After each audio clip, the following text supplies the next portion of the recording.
días pues, hemos visto como la despedida oficial ya de los religiosos capuchinos, y ellos, al igual que las monjas mínimas, pues decidieron dejar su patrimonio mueble para que la ciudad pudiera seguir utilizándolo.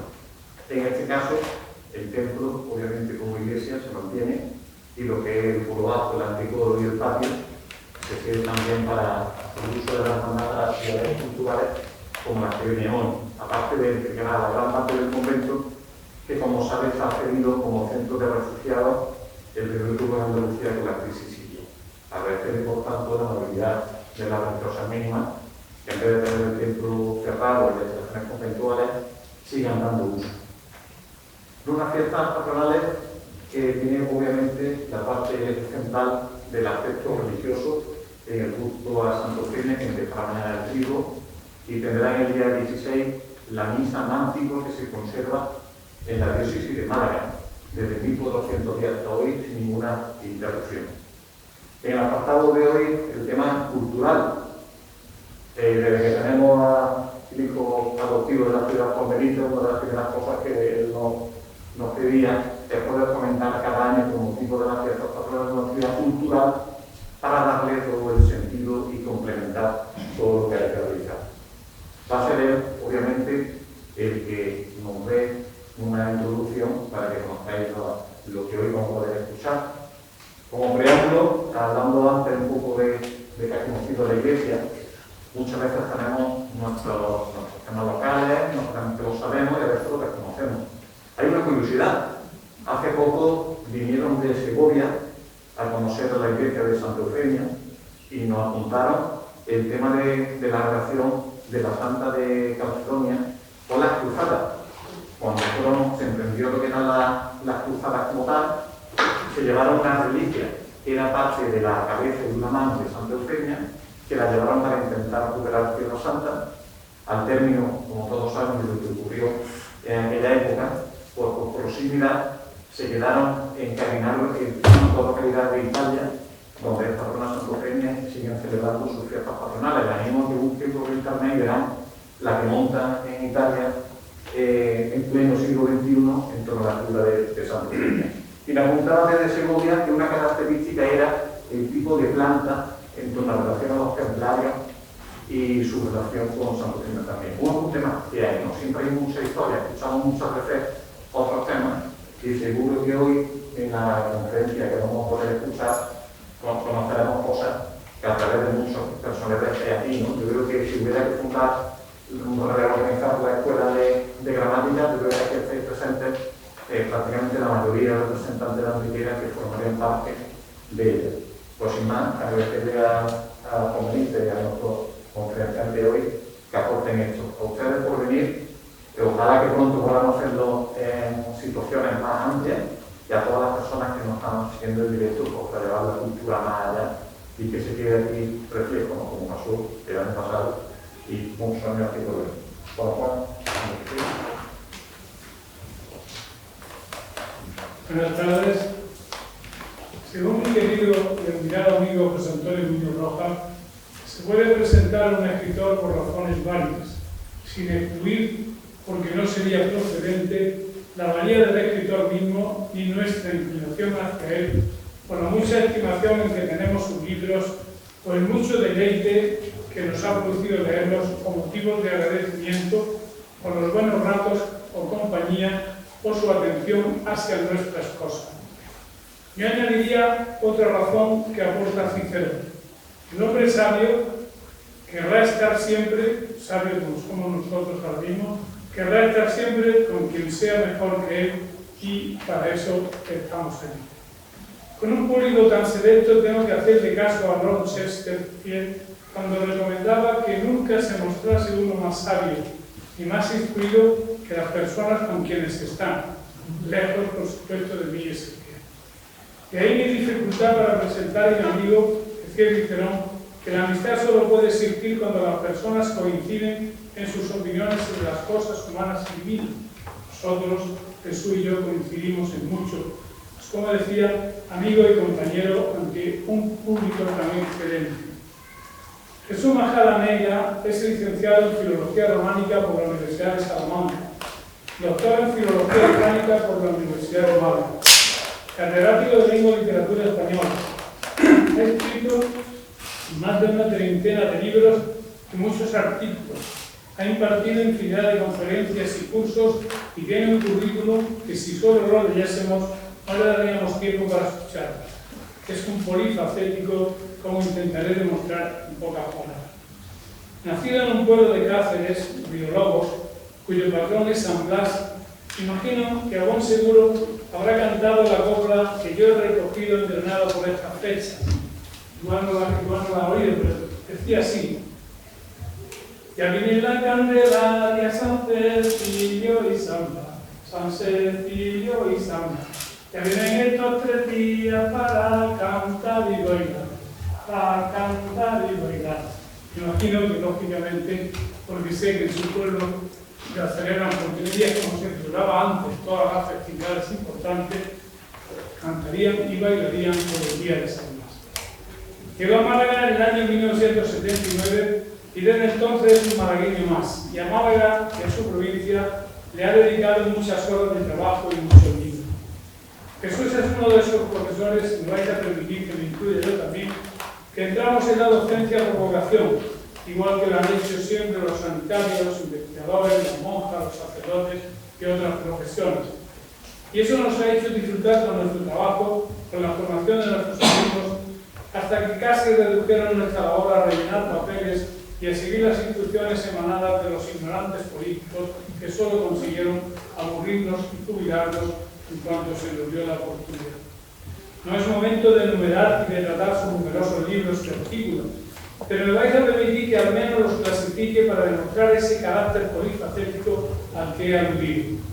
Muchos de sus libros los ha dedicado como es natural a publicar, reeditar, hacer ediciones críticas de muchos de nuestros grandes autores de nuestra rica literatura española, antologías de poesía, con otros compañeros, él mismo, propia, que lógicamente no puedo editarla para no dejarme ninguna atrás.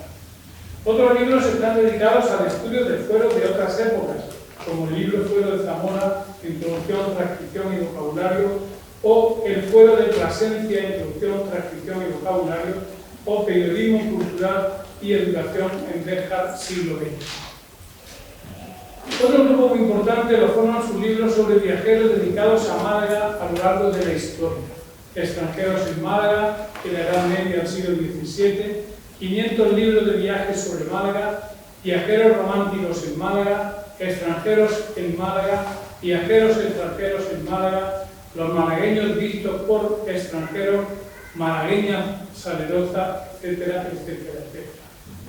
A Jesús precisamente le debemos todo lo que se conoce hoy como la desbandada, o sea, la peor matanza de la guerra civil, como él mismo ha recogido, de los supervivientes.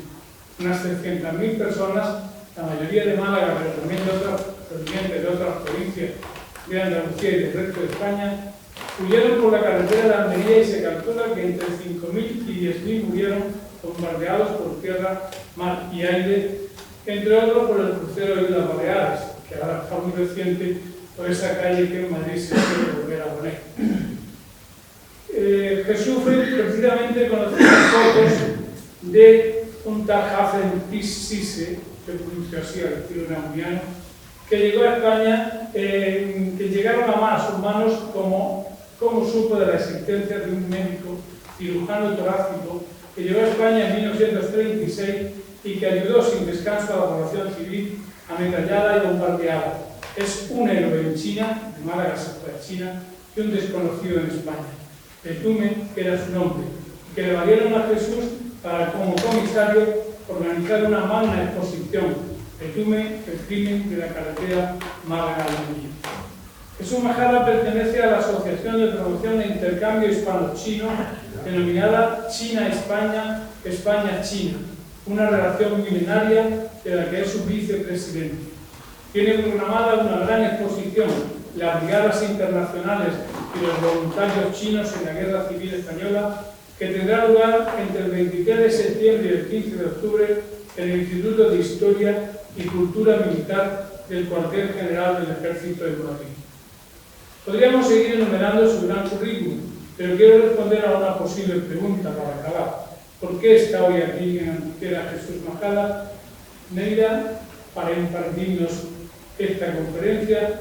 Pero porque Jesús es un gran visitador de Antequera que la conoce a la perfección, porque está trabajando en unas audioguías de Antequera y de sus monumentos, y porque si alguien quiere saber quiénes nos han visitado a lo largo de la historia, han paseado y pernoctado en Antequera, y han realizado comentarios de lo más variado e interesante que se haya podido escribir, solo tienen que leer algunos de los libros, de los muchos libros sobre viajeros tierras.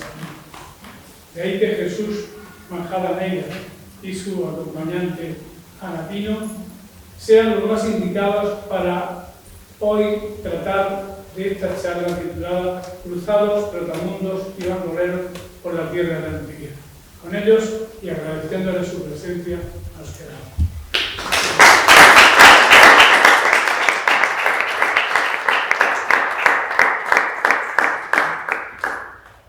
Es verdad lo que dice Juan, que soy muy aficionado a la ciudad de Antequera.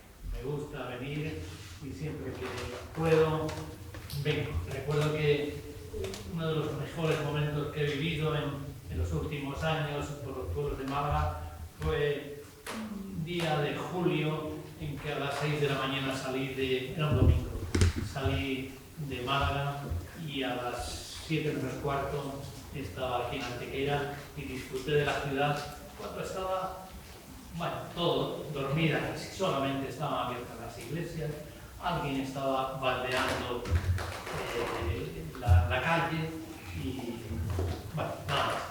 Muchas gracias al convento de Santa Eufemia, muchas gracias al Sol de Antequera, muchas gracias a Juan Benítez, mentor de estas iniciativas, y muchas gracias a ustedes que han venido. Las gracias las doy en nombre de quienes vamos a presentar esta charla. Y sin más dilación, pues vamos a meter los brazos hasta los codos en Cruzados, Trotamundos y Bandoleros por la tierra de Antequera. Todos ellos, todos personajes románticos. Claro es que el concepto romántico se ha devaluado y pervertido. Nada más romántico ahora, para algunos, que una cena íntima el día de San Valentín, unas velitas y una luz atenuada. Pero no, eso no es exactamente el romanticismo. Hoy se entiende así, pero no lo es.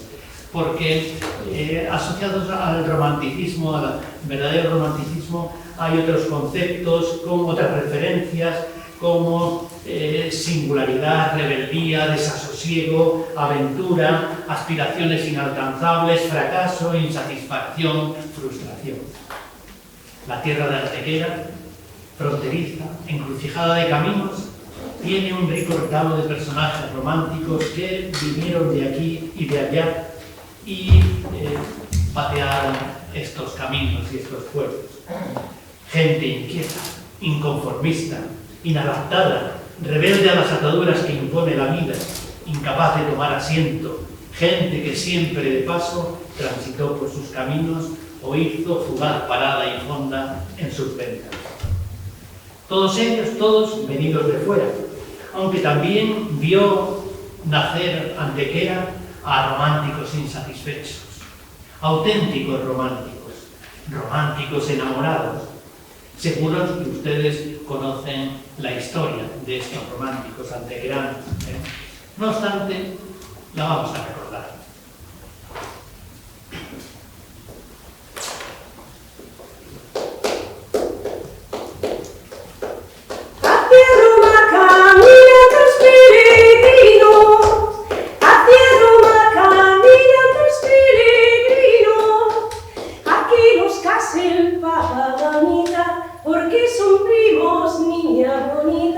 Porque son primos, niña.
peregrino era Antequera. Pero esta noche vamos a hablar de otros peregrinos, de los que venidos de fuera transitaban por el campo de Antequera, extranjeros, extraños, viajeros, vagabundos en busca de aventuras. En todas las épocas han ido apareciendo por acá y por allá, según el devenir de los acontecimientos, personajes que no se hallaban contentos ni satisfechos en su lugar y procuraban hartar su deseo de cosas nuevas y hurtar su cuerpo a los fastidios de la vida. Retrotraigámonos a la Edad Media. Los reyes cristianos están empeñados en la conquista de territorios en manos de los musulmanes. Fernando III recupera Sevilla en 1237 y el infante don Fernando conquista Antequera 160 años después. 160 años nada más. ¿Qué pasó en estos 160 años? Situémonos en los confines de la tierra de Antequera. Es el año 1330 y el rey Alfonso XI trata de conquistar el castillo de la Estrella, en Teba. Cuenta la crónica que sobre aquel río, el Guadaltega, hubieron un día muy gran contienda. En el oeste del rey fue muerto un conde extraño que saliera de su tierra por hacer a Dios servicio y probar su cuerpo contra los enemigos de la cruz. Y así lo hizo este conde esta vegada, que murió por su culpa, porque saliendo de las filas de los cristianos se fue a cometer contra los moros él solo, a deshora y como no debía. Y por esto fue muerto este conde, a quien Dios perdone. Mas después ruego a Dios que él fue bien vengado, y otro sí, que un día fueron los moros vencidos y muertos a espadas. ¿quién era este conde extraño, es decir, extranjero? ¿Cuál su tierra? ¿Por qué tan imprudentemente salió de las filas cristianas a cometer los moros como no debía? Las respuestas a estas preguntas las encontramos en las narraciones orales épicas de Escocia. Se trata de una romántica historia, sólo posible en aquel mundo medieval de caballeros esforzados, guerras santas, lealtades inquebrantables y fechos honrosos. Robert de Bruce, el rey de Escocia, en su lecho de muerte mandó llamar a los nobles de su reino y les comunicó que, arrepentido de sus pecados, quería ganarse el perdón de Dios. Quisiera ir a luchar contra los infieles, pero ante la imposibilidad de llevar a cabo su deseo, pidió que una vez muerto se escogiera a uno de sus caballeros para que llevara su corazón a hacer la guerra a los enemigos de la fe. Sir James Douglas, conocido como el Negro Douglas, pidió al rey el honor de ser él quien llevara el corazón a la lucha, lo que el rey le agradeció sinceramente. Cuando murió el rey, su corazón fue embalsamado y depositado en un pequeño estuche de plata esmaltada que Sir James se colgó en su cuello. Y acompañado de otros 30 caballeros, embarcó Sir James con el corazón de su rey con rumbo a Tierra Santa. Bordeó la península ibérica y al llegar al Guadalquivir subió río arriba y llegó a Sevilla y se unió a los ejércitos del rey castellano que estaban tratando de conquistar el sur.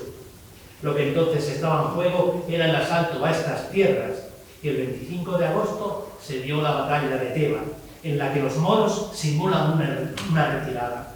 Douglas, muy arrojado, los ve y con sus caballeros acomete y sufre una emboscada. Al darse cuenta retrocede, pero viendo a sus caballeros rodeados de enemigos, vuelve grupas con la intención de socorrerle. Dicen las crónicas que viéndose perdido, embistió a los musulmanes, levantó la vista al cielo y arrancando de su cuello el cofre que guardaba el corazón del rey de Bruce, lo arrojó por delante de su caballo diciendo: Ve ahora delante de nosotros como tú hubieses deseado. Yo te seguiré y moriré contigo. Tan valerosamente murió guerreando el Negro Douglas. El ejército castellano, no obstante, ganó la batalla, conquistó el castillo de la Estrella y el cuerpo de Douglas fue recuperado, así como el cofrecillo con el corazón del rey. Los caballeros escoceses supervivientes llevaron sus restos hasta Melrose, en su pueblo natal en Escocia. Y en recuerdo de tan singulares y caballerescos sucesos, las villas de Teba y Merros se han hermanado y en la plaza de Teba se levanta hoy un monumento conmemorativo. Saltemos 80 años hacia adelante y situémonos ya a las puertas de Antequera. Por aquí anda otro caballero de aventuras. Es Guilbert de Lannoy, un noble flamenco que en un relato muy escueto pero muy interesante cuenta que en París compró unos caballos y se fue a Sevilla para colocarse al lado del ejército del infante don Fernando. Lo más interesante de su crónica es la información que nos da sobre el asalto de Antequera. La dicha ciudad fue tomada con la ayuda de ciertas grandes máquinas de guerra construidas con la madera de gruesos castaños, tales como una maravillosa escala que llevaba encima 100 hombres de armas y otras 2 máquinas de las que sobresalían de sus largos mástiles jaulas llenas de ballesteros. Para mover dichas cada una de estas máquinas eran necesarios 1000 hombres de a pie. Desde hace mucho tiempo, desde hace siglos, la mañana de San Juan es el momento de las situaciones propicias, de los fenómenos insólitos y de los sucesos prodigiosos. Bien lo refleja nuestro romancero, pues fue una mañana de San Juan cuando madrugaba el conde Olinos para dar agua a su caballo y cuando su amor por la princesa pudo más que la muerte ordenada por la envidiosa reina. Y en otra aventurosa mañana de San Juan, el infante Arnaldo escuchó a un marinero entonar una canción que la mar ponía en calma. Por ello, hasta el mismísimo infante don Fernando quiso ganar Antequera la mañana de San Juan, mas no lo consiguió. Así dice el cronista. Quisiera dar el combate el día de San Juan de junio, sino que no lo pudo hacer por el gran viento. Pero la guerra se demoró unos meses y la toma de la ciudad no pudo consumarse hasta septiembre, como ustedes bien saben. Fue una grandísima victoria cristiana. Antequera se convirtió en una punta de lanza clavada en las entrañas del reino nazarí. Dijo Menéndez Pelayo que la toma de Antequera fue el más honroso triunfo que las armas cristianas lograron desde la batalla del Salado hasta la rendición de Granada. Y por ello el romancero da cuenta y da noticia de lo ocurrido en 2 romances.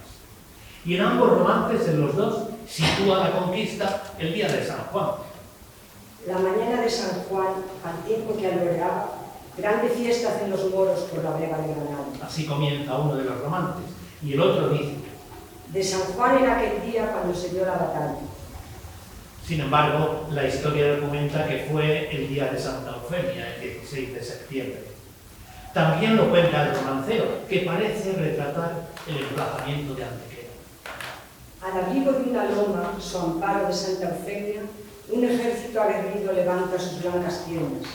El ameno Guadalhorce se desliza por la vega, de olmos y acazas vistiendo los entornos de Antequera. Mas, aunque el fétido soplo del estío de Huella, nunca en aquel fresco valle faltan las galas diversas, con que los prados matiza la ostentosa primavera. 100 fontanas de agua pura paga en tributo la sierra, para templar los ardores del claro sol de la Bética. Crecen del monte en la falda romeros y madreselvas, cuyo jugo azucarado chupan las pardas abejas. Mas ya en el cristiano campo, dejándose oír las trompetas, que sus piadosos deberes al príncipe le recuerdan, dobla humilde la rodilla, desnúdase la cabeza, y en sí concentrado al cielo, votos fervientes elevan. Desde entonces, desde que se conquistó Antequera, Antequera se convirtió en plataforma de operaciones para la conquista definitiva del reino de Granada.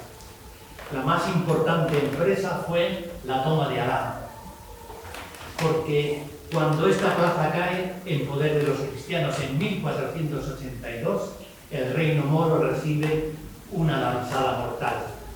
Allí, en Alhama, se inicia la conquista definitiva del reino nazarí y la suerte de Málaga, desgajada ya de la capital por tierra, queda echada.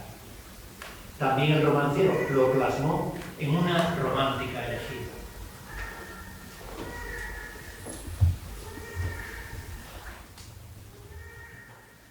Paseabas el río Moro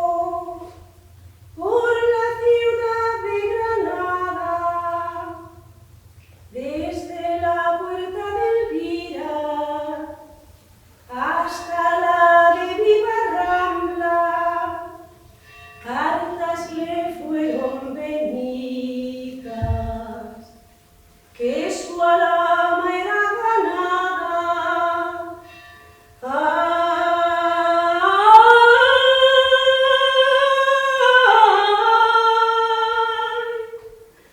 Ay, de mi alma, ay, de mi alma.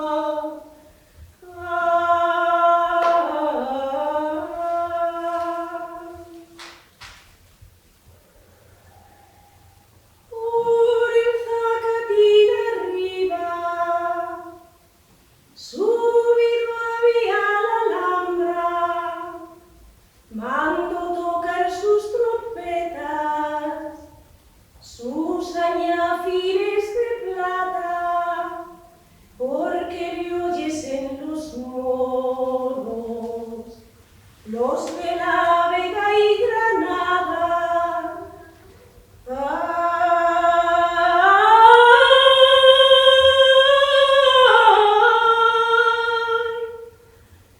Ay, de mi alma, ay, de mi alma.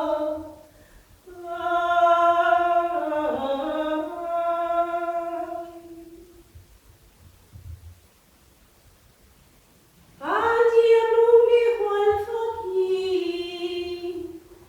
de barba metida y cana, ¿para qué nos mandas, rey?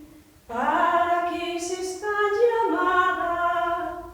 Para que sepáis, amigos, la gran pérdida de Alhama.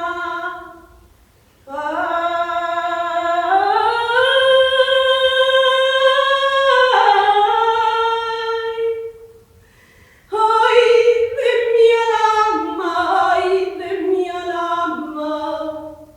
Ay.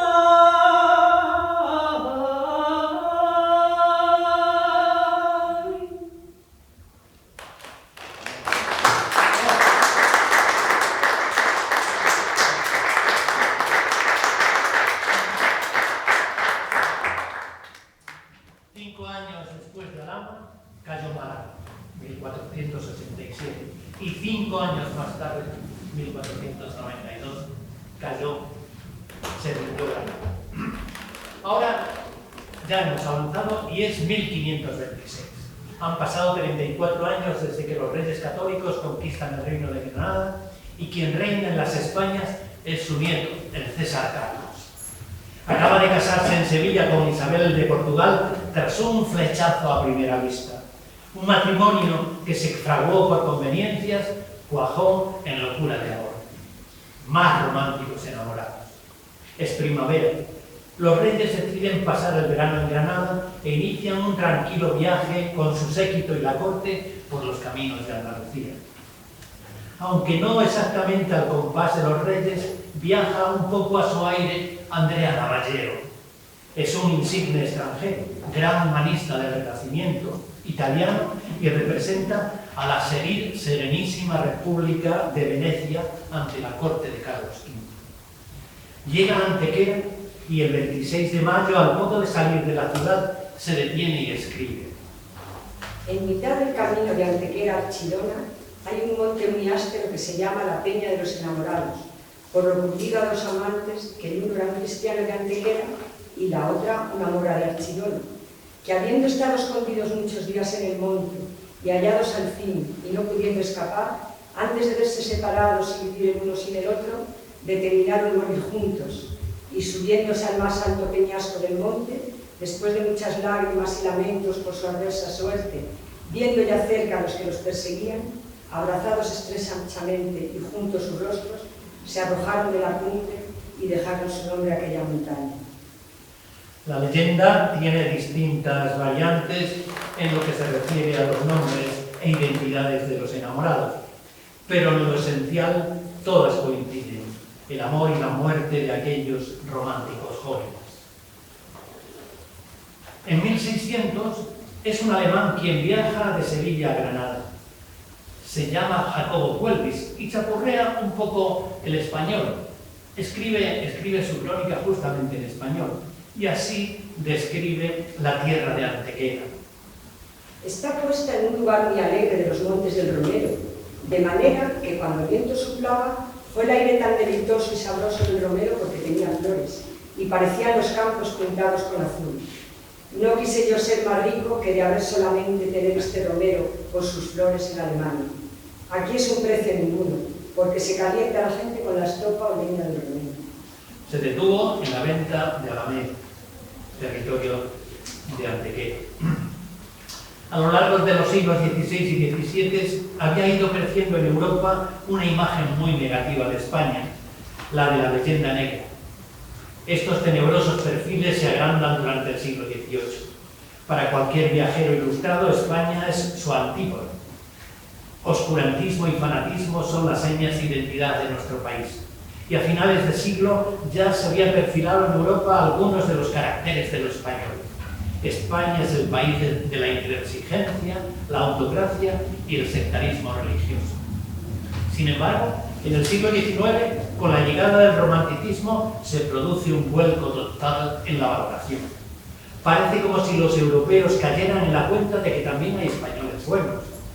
Desaparece de la mente extranjera nuestros defectos y nace un nuevo concepto de España, el país romántico por excelencia.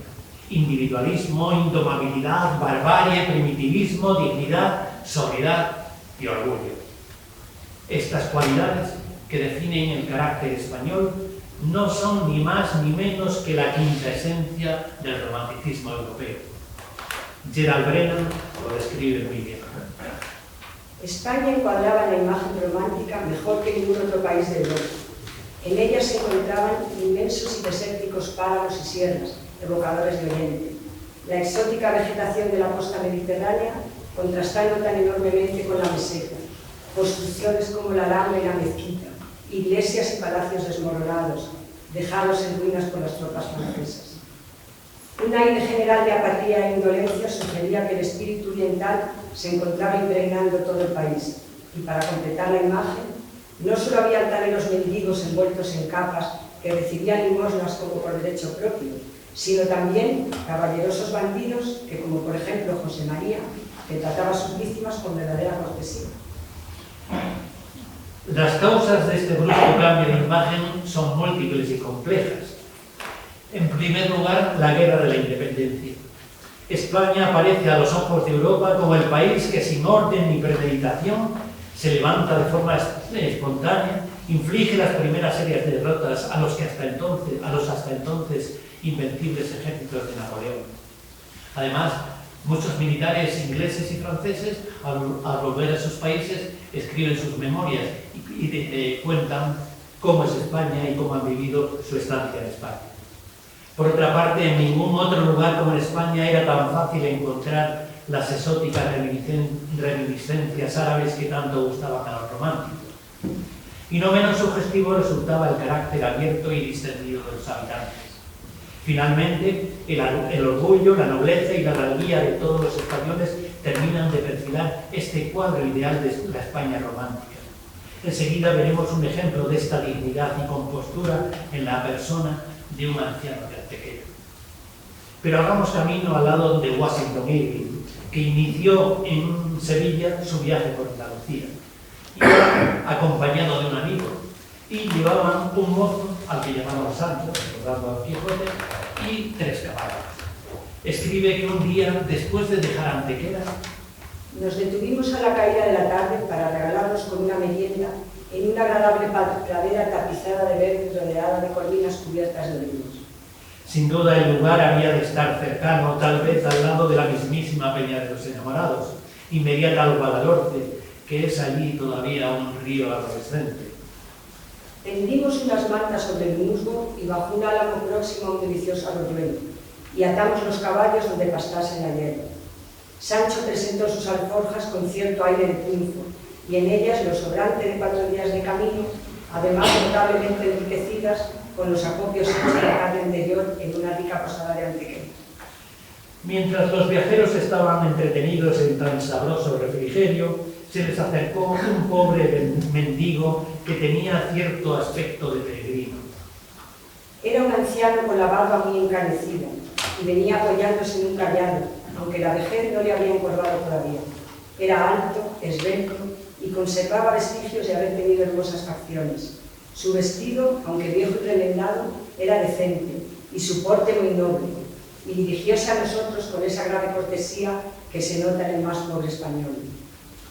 Y en este encuentro, precisamente en Antequera, junto a la Peña de los Enamorados, es aquí donde da principio y razón a uno de los libros más hermosos sobre la España romántica, Los cuentos de la Alhambra, en que Washington Irving, tras las historias de moros que el viejo mendigo de Archidona y de Antequera y Archidona le relata, comienza a engarzar una tras otras sus delitosas leyendas. España se convirtió en el símbolo del romanticismo, la individualidad, la dignidad y la libertad del hombre. España y lo español se ponen de moda en Europa y desde todos los países extranjeros encuentros, como en peregrinación, cruzan de extremo a extremo la península. Sin embargo, es necesario precisar que esta España que interesa a los europeos no es otra que Andalucía, la Andalucía de los cuentos de Washington Irving y la de la Carmen de Mérimée y de Bizet.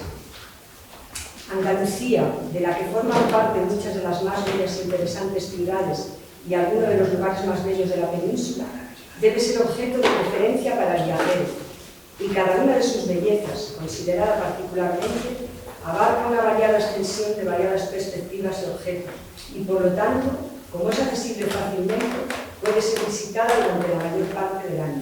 Esto lo escribe en 1846 Richard Ford.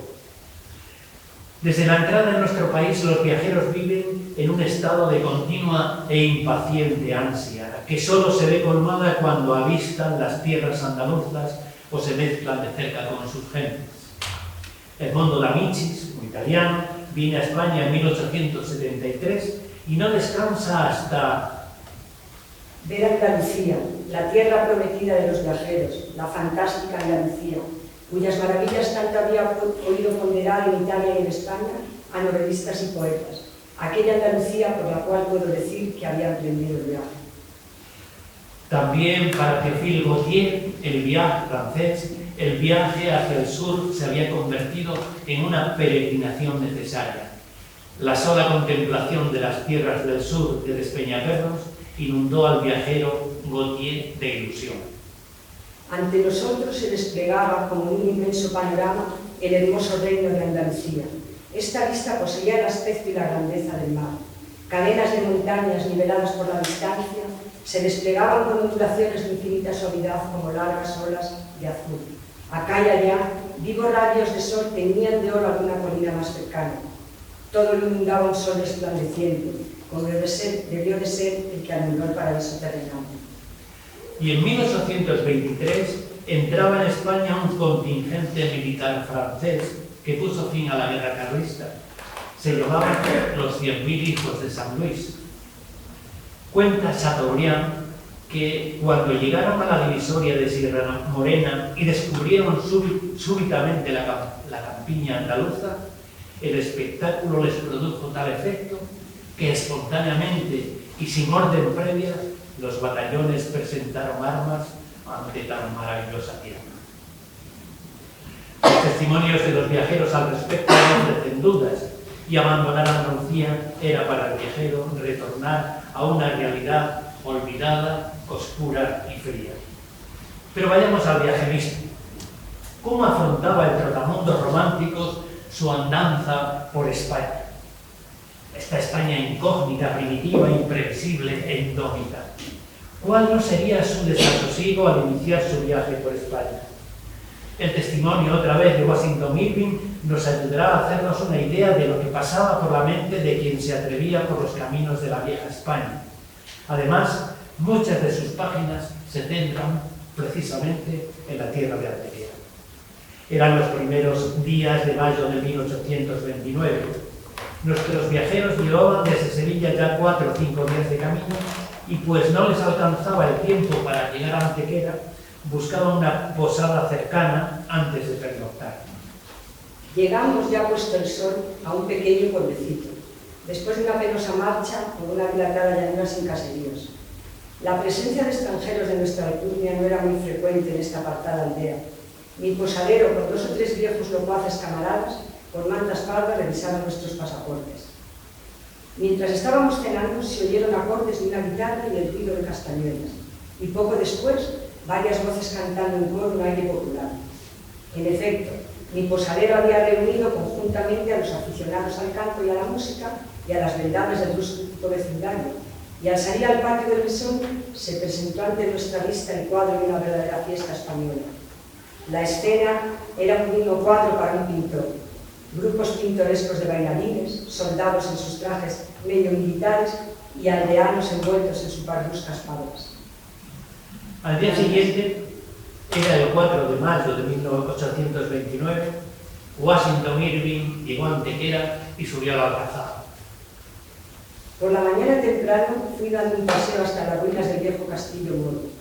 Disfruté de un paisaje hermoso y variado, bello en sí, y lleno de las románticas evocaciones de caballerescos enfrentamientos de moros y cristianos. A mis pies descansaba la vieja ciudad guerrera tan a menudo mencionada en crónicas y romances.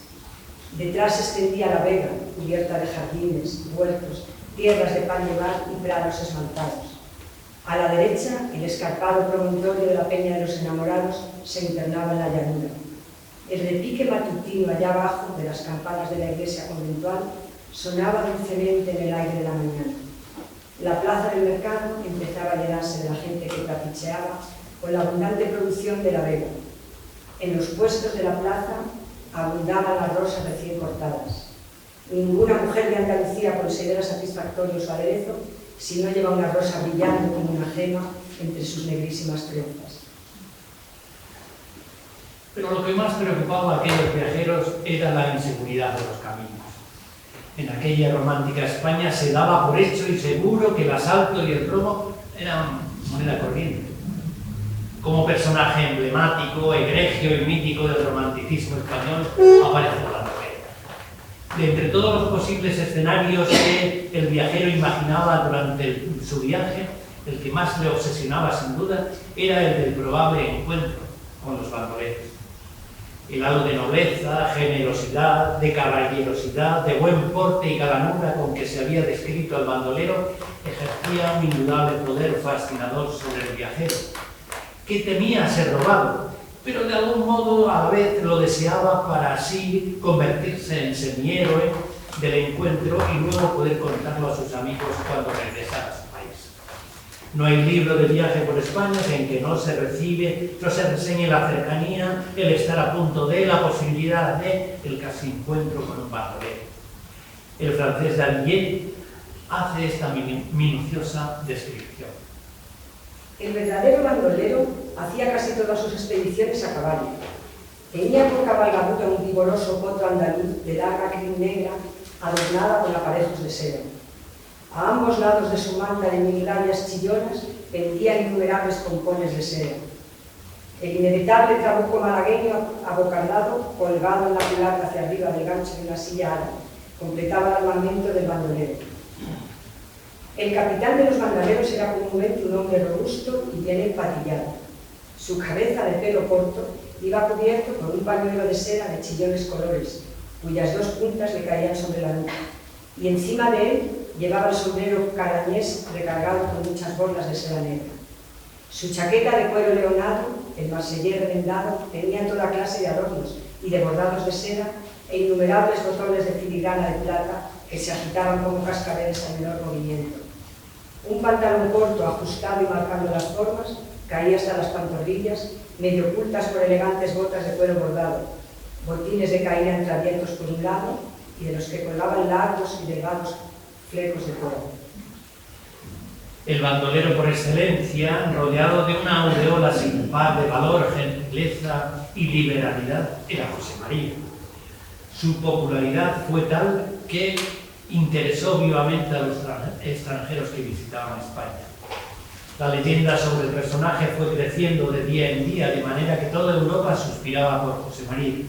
Más de una mujer hubiera estado encantada, pasado el primer susto, en ser asaltada por el bandolero, y más de un viajero de buen grado hubiera puesto en manos del tempranillo una parte de su fortuna con tal de poder contar la aventura al regresar a su país.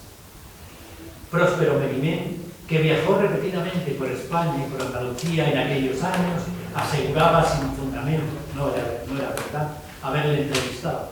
Y aunque no lo hizo, sí que escribió abundantemente sobre él. El modelo de bandolero español, el prototipo del héroe de los caminos reales, el Robin Hood de nuestro tiempo, es el famoso José María, apodado el Tempranillo. Es el hombre de quien más se habla desde Madrid a Sevilla y desde Sevilla a Málaga. Gallardo, valiente, cortés, tanto como puede ser un ladrón, así es José María. Nunca un juramento, nunca una palabra grosera, por el contrario, consideraciones casi respetuosas y una cortesía natural que nunca se desmiente. Quita una sortija de la mano de una mujer diciendo: «Ah, señora, una mano tan bella no necesita adornos». Y mientras empieza la sortija fuera del dedo, besa la mano de un modo capaz de hacer creer, según la expresión de una dama española, que el beso tenía para él más valor que la sortija. Quien sí consiguió un pasaporte del Tempranillo que le permitió llegar hasta su campamento fue Richard Ford, hemos hablado de él, un inglés que escribió uno de los mejores libros de viaje sobre nuestro país. Ford invitó al Tempranillo al Palacio de los Monsalves en Sevilla, la residencia de donde él estaba, y José María aceptó. Allí se encontraba como huésped, en el palacio, un reputadísimo dibujante inglés. Me llamo John Frederick Lewis, soy pintor y he venido aquí para retratar a un hombre que no existe. Estoy en la residencia de mi amigo Richard Ford en Sevilla. Desde que llegué no han cesado de hablar de José María, el Tempranillo, un bandolero que, según me cuentan, es el rey de los bandidos de Andalucía. He venido para retratar a ese hombre que apenas nadie conoce, pero del que todo el mundo habla. Mi amigo me dice que el territorio de Andalucía le pertenece y que extiende pasaportes para facilitar el tránsito a ciertos viajeros por las tierras que gobierna. Nadie puede pasear tranquilo sin su consentimiento. Y pintó a José María. Por su parte, Richard Ford escribió en una carta: Lo recibí como merece un hombre de méritos y le regaló una pistola. Luis le hizo un dibujo de un tipo fino y bien plantado, hecho para ser el absoluto de Andalucía, el rey absoluto de Andalucía. Y Próspero Mérimée abundó en la misma idea. En España manda el rey, pero en Serralmorena abajo manda el Tempranillo. Y el rey, Fernando VII, celoso de José María, en agosto de 1832, indultó a todos aquellos bandoleros que quisieran ponerse a su servicio para guardar los caminos. El Tempranillo les dijo a sus hombres que, si le seguían, quedarían libres de culpa, pero si no, los buscaría y los llevaría al cadalso. El Lero, el Benitas y el de la Torre se le unieron, pero el Veneno dijo que se echaba al monte, que lo buscara. Así empezó una lucha entre bandoleros arrepentidos y bandoleros contumaces. En diciembre de ese mismo año cayó el Veneno y fue ajusticiado. El resto de la historia ya lo conocen. En pleno lucha entre unos y otros, el día 22 de septiembre de 1833, el Tempranillo se acercó al cortijo Buenavista, en Alameda, a 30 kilómetros de aquí. Allí sepultaba emboscado un antiguo compañero, el Barberillo, quien le disparó y le hirió de muerte. José María tenía 28 años.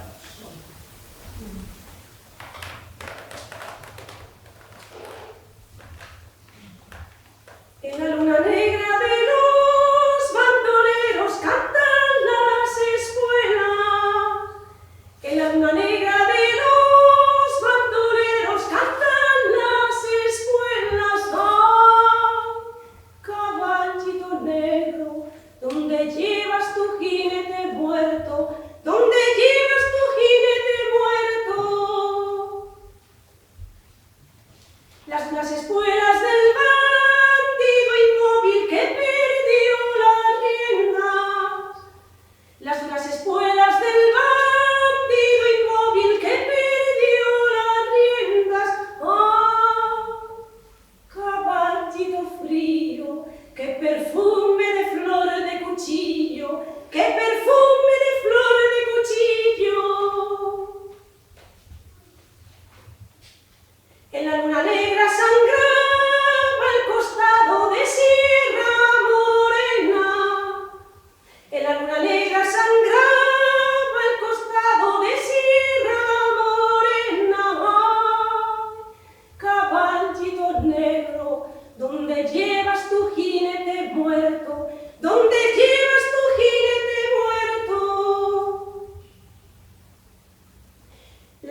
que perfume